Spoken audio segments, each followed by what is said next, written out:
पुणे महानगरपालिकेच्या निवडणुकीसाठी प्रभाग रचना जाहीर करण्यात आलेली आहे. त्याची आता तक्रारी सुनावर सध्या सुनावणी सुरू आहे आणि ती नुसती सुनावणी अशी सहज सुरू नाहीये, तर कडेकोट पोलीस बंदोबस्तामध्ये ती सुरू आहे.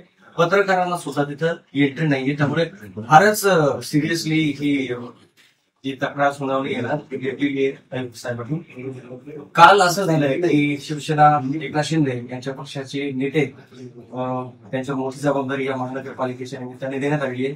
रवींद्र धंगेकर यांचे पुत्र यांनी एक बॅनर झळकावून त्याच्यामध्ये मासाहेबांचा कसबा कुठे असं ते बॅनर होतं. याचा नेमका अर्थ काय सांगायचं त्या बॅनर मध्ये? कसं बघा, याच्यामध्ये जिजामाता छत्रपती शिवाजी महाराज यांनी ज्यावेळेस पुणे शहर बसवलं त्यावेळेला ह्या पुण्याचं नाव कसबा पुणे असं आणि कसबा पेठेला ही परंपरा आहे. त्याच्यामध्ये कसबा गणपतीचा जन्मोत्सव केला. कसबा पेठेत सगळंच स्वराज्याची स्थापना करता कसबा पेठ त्याचं प्रमुख केंद्र स्थान होतं.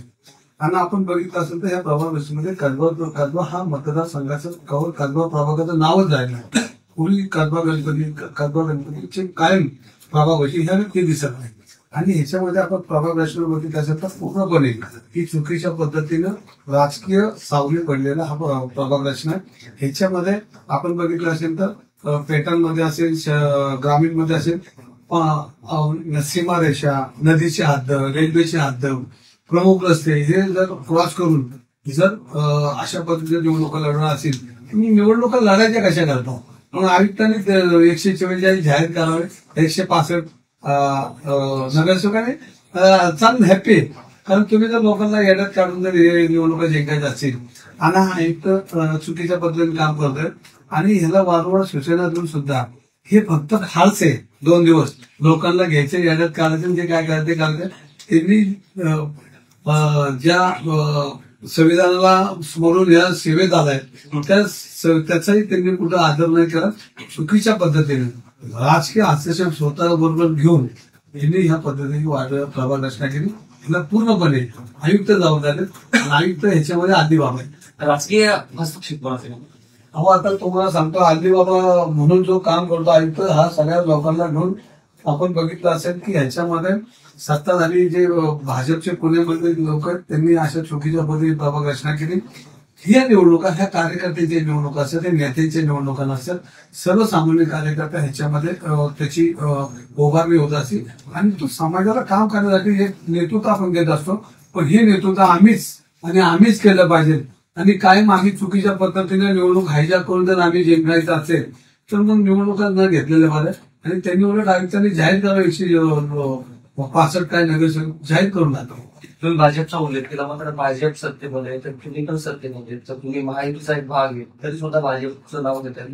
तुम्हाला याच्यामध्ये विचारात घेतलं नाही का सगळ्या प्रोसेसमध्ये?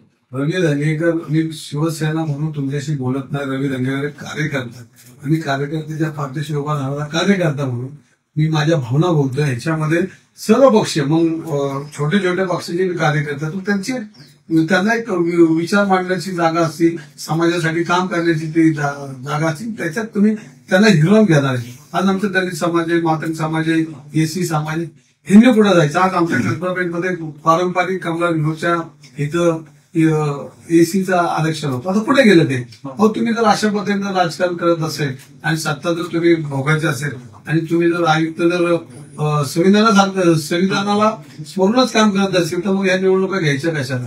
मी शिवसेना म्हणून बोलत नाही, एक कार्यकर्ता म्हणून बोलतो. पण मला तुम्हाला शिवसेनेचा पदाधिकारी म्हणून, नेता म्हणूनच उत्तर हवंय की काय पटतंय का सगळं? मी बोलतो म्हणजे मला पटतच नाही ना. पटतच नाही. पक्षाची पण भूमिका आहे. पण पक्षाची भूमिका मी घेत नाही. ही कार्यकर्ता रवी धंगेकरची भूमिका आहे.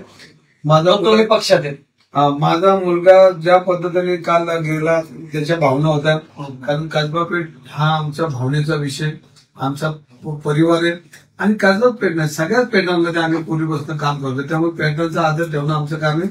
पण कसबा पुणे जे निर्मिती जिथं झाली ती तुम्ही कुठे दिसत नाही पलटा. आणि तुम्हाला जर कसबा नावाला आपला आक्षेप आहे की जी मोडतोड केली त्याला सगळं त्याच्यामध्ये सगळेच कसबा पेठ असेल मोडतोड झाली. आता कसब्याचे 3 तुकडे केले. असं कुठं असतं का एका पेठेचे 3 तुकडे केले? अशा पद्धतीने राजकारण चालत नाही. आणि सगळे पंखा झालाय. असा पंखा होत नाही राजकारणामध्ये. आणि इकडले 2 हजारी वक्त इकडे घेतले, तिकडले काढले, इकडले काढले. हे काय पोर खेळ आहे का? हा पोरखेळ आयुक्तांनी केलेला हा पोरखेळ आणि त्यांना बुद्धीला म्हणून त्यांनी काम करावं. बाकीचं बाजूला ठेवावं राजकारण आणि बाकी सत्तेचा जो चष्मा वापरतात त्यांनी तो बाजू ठेवायला निवडून पारदर्शक करावे. भाजपनं कुठंतरी तुम्हाला तुमच्या प्रभागात घेण्याची पूर्ण तयारी केली दिसते असं वाटतंय की सगळं प्रभाग बघून. मी प्रभागात राहिलो नाही, मी पुण्याचा आहे आणि प्रभागावर मी कधीच काम करत नाही. माझ्याकडे आलेला आता प्रत्येक माणूस हा पुण्यातून आलेला आहे. प्रभाग हा माझ्या दृष्टीने निवड जिंकून आणि हरलाय हा विषय नाही बाजूला. आम्ही लढणार आहे. आम्हाला काय प्रभाग आमचा नाही प्रभाग झाला तर आता मला मुलगा लढेल का माहित नाही, माझी पत्नी लढेल का माहित नाही. आमची तयारी तर काय असेल. आम्ही काय महानगरपालिका लढणार नाही कारण आमदार झालेलो होतो आणि मी काय आता परत लढणार नाही महानगरपालिका. पण ज्या पेठेने माझ्यावर प्रचंड प्रयत्न केले, मला सर्वसामान्य कुटुंबाचा कार्यकर्ता म्हणून आज लोकसभेपर्यंत त्यांनी नेलं, ते पेठातल्या लोकांनी नेले. आणि शेवटी आमच्यावर समाजाचे उपकार आहेत त्या सगळ्या पेठातल्या लोकांची. आणि त्या उपकाराची परतफेड आता मी माझ्या मुलाला सांगितलं की मला जेवढं जमन तेवढं काम कर, ह्याच्या पुढं तू समाजाची सेवा कर. कारण तुझ्या बापाला त्यांनी घडवलंय, मोठं केलंय, नाव दिलंय, तुला सन्मान दिलाय. तर आता माझ्या नंतर माझ्या मुलाची सेवा करावी अशी माझी इच्छा आहे. हो आता त्याला मी सांगितलं तो कितपर्यंत त्याला होतं त्या सगळ्या कसोटीत. तर त्याला काल मी बोललो की तुला आता लढायचंय, बघू आता कसं काय करते. पण माझ्यावर जे सर्वसामान्य लोकांनी प्रेम केलं, मला मोठं केलं, तसंच माझी उतराई माझ्यावर झालेलं त्यांनी जे काय आहे ते प्रेम ते माझ्या पोराच्या माझ्या पुढच्या पिढीने ही सामाजिक सेवा केली पण हा मला त्याच्यामध्ये येतोय. हे झालं तुमच्या प्रभागापुरतं. मात्र पुणे शहराचं झालंय. तुमच्यासारखीच भूमिका अजितदादांचे शहराध्यक्ष जगताप त्यांनी घेतलेली, त्यांनी नाराजी व्यक्त केली आहे की हे भाजपने सर्व घडून आणलेले, तेही नाराज आहेत. कुठेतरी महायुतीमध्ये जमत नाहीये तुमचं भाजप सोबत असं चित्र दिसतं. मी परत एकदा होतो, मी शिवसेना होतो तुमच्याशी बोलत असणार. पण एकनाथ शिंदे तर देवेंद्र फडणवीसांच्या पुढची रवींद्र दंगेकर म्हणून बोलतात. तिकडं काय झालं ते पक्षाचा निर्णय पुढे आम्ही कसा पुढे फॉलो करायचा ते आमचे नेते शिंदे साहेबांशी बोल करू. पण आज पुणेकर म्हणून बोलतोय, कार्यकर्ता म्हणून बोलतोय. आणि कार्यकर्ता कुठला असू द्या, मग रिपब्लिकनचा असू द्या, भाजपचा असू द्या, राष्ट्रवादीचा, काँग्रेसचा असू द्या, सगळ्याच पक्षाच्या कार्यकर्त्यांना आज ज्या पद्धतीने वेटिंग झालं त्यांच्या बाजूने मी बोलतो.